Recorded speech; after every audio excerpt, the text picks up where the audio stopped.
There's a scripture that I think is in 1 Samuel 16. It can sometimes be scary.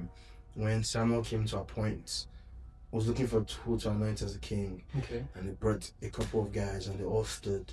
And Samuel was like, This one look good. you understand what I'm saying? Like, so it makes sense. And God said, you understand, 6 feet probably has some things going on. And like these are jokes, but like you know, you think about the fact that a king, like Saul, for example, who was the previous king, was said to be, you know, mighty in figure. Like he was not a small casual guy, right?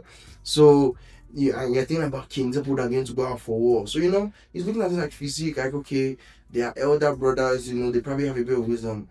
And God said, nah. You know, look at second one, okay, maybe it's this one. And God said no. And that's when God pointed out that he looks into the heart. He's the one who sees into the heart. So and you know, that's why like this thing is very personal to us.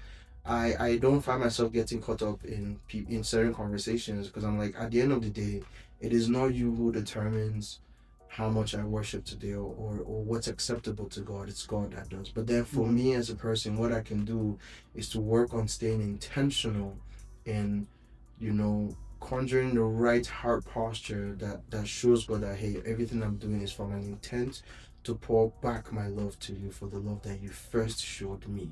Okay. It is not first because I want to enjoy music.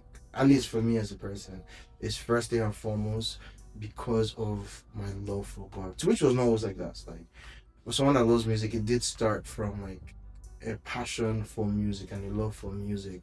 But then there was a shift in my relationship with God that had it that, okay, now with my revelation of who you are, all that I am is to give you glory, including this music. I think it was recently I've had this conversation with quite a couple of people, and I am growing. I think I heard a pastor talk about it that a sign of growth for him is that it's requiring less for you to be moved in the place of worship. You know, you don't need all the synths and all the everything. And even me, I'm growing, and like some people will know there's this thing that is referred to as the musician's curse, or however you want to phrase it, which is that the more musical you are, it just becomes tougher to hear rubbish and still be able to lock in as to what you're trying to do, right?